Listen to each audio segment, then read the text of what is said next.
you were in the middle of this company for 15 or so years. Is that right? Started in 2000. Our final, or my final exit was at the end of 17. Yes, almost 17 years. Okay. And by the end of that, I mean, you guys, my understanding is you guys were a pretty big player in this industry. And so you at some point had to come up with an exit strategy. Well, you Yeah. chose to come up with an exit strategy because now you're clearly doing something else. But what was the exit strategy, and how did you transition out of that? Well, I didn't even know what exit strategy meant when we started the company. We honestly just said, let's go build something that solves a problem. And then as we got further into it, we recognized we had something of value, clients, revenue, momentum. You start to say, oh, this is more than a project. This is an actual business. And when you're employing, 25, 50, 500 people, it becomes, really real, and you're supporting families and other people's lifestyles and livelihoods. So as we, I guess, became a little bit more educated and smart on kind of what we had, we then started to think, all right, how do we can't do this for the next 50 years. We'll burn ourselves out, but what can we do? What's our plan going forward?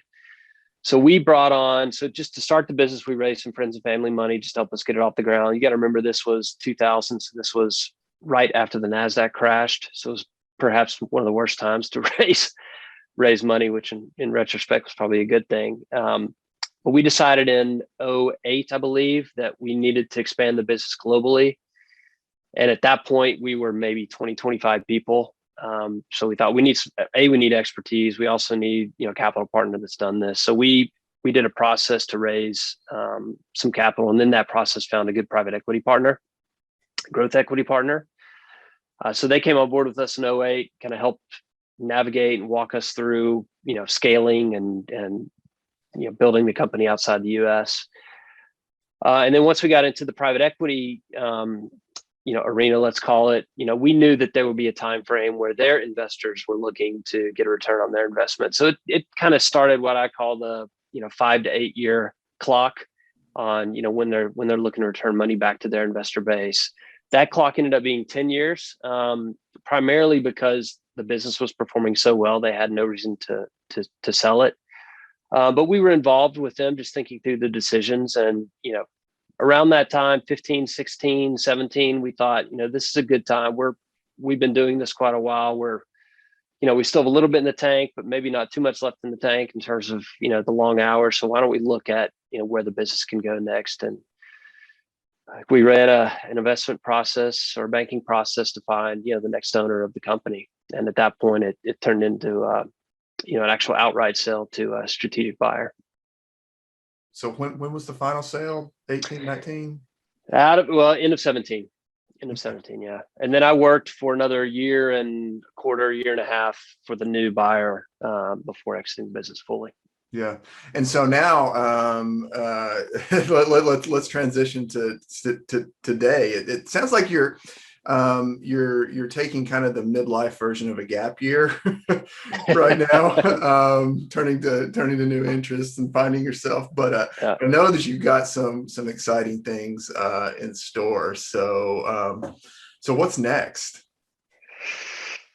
Well, I'd say a couple of things. So first off, when you're an entrepreneur, you work a lot. And I think maybe one of the misconceptions is that you have a little bit more control of your time when you're an entrepreneur. At least my experience was it was a lot of work, especially in those early years, a lot of travel, a lot of hours. And the point of that is I spent a lot of time working for many periods of that journey. So when we sold the business, my wonderful wife and I decided we need to take a gap year, to use your terminology, or take a break. So in 2018, I declared it my year of rest and invest. And really the invest was less about money. The invest was really just about relationships, both friends and family that had kind of fallen behind with work. So that lasted a good 60 days before I got a little antsy and I called a friend of mine and said, "Hey, I've got an idea that I think could be an interesting business, totally different than investment, just a completely different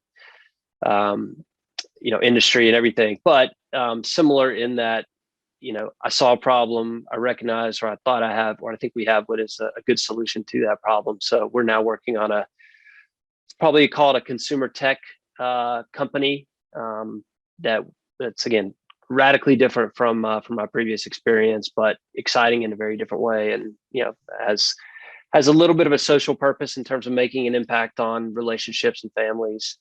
But that's where I'm spending all my time now. And as part of that, and the reason we're on the phone is we've moved from Atlanta to Knoxville. We're at a point in our life where we're, where do we want to be for the next 15, 20, 30 years? And, the lifestyle in East Tennessee just felt like the right place for us. So we packed up the things, moved in the middle of a global pandemic last year, and we're here now. We're loving it. Yeah, there's no time like a global pandemic to uproot and completely change everything. So For sure. So you plan to be in Knoxville for a while, and I know that in your type of industry, or the industry that you're moving into, you could probably do the same thing from anywhere. You could also probably hire people who live anywhere. That said, the actual business plan, does it involve Knoxville people? Is that your desire, or you just kind of want to cast a wide net and hire people from wherever, or what's your intention there?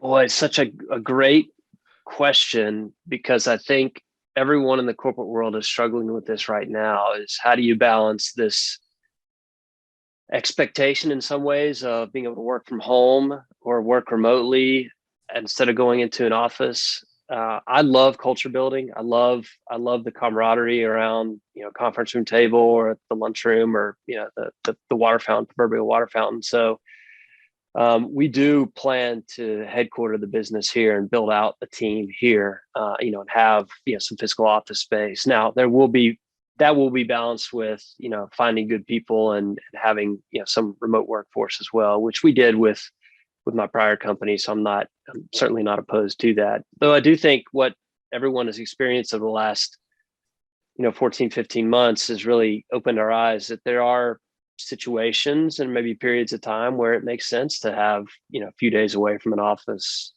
So it'll be I don't know, maybe a learned new norm over the next several months to figure out where the balance is. But I really believe in the value of people spending time together, shoulder to shoulder, as opposed to, Zoom to Zoom.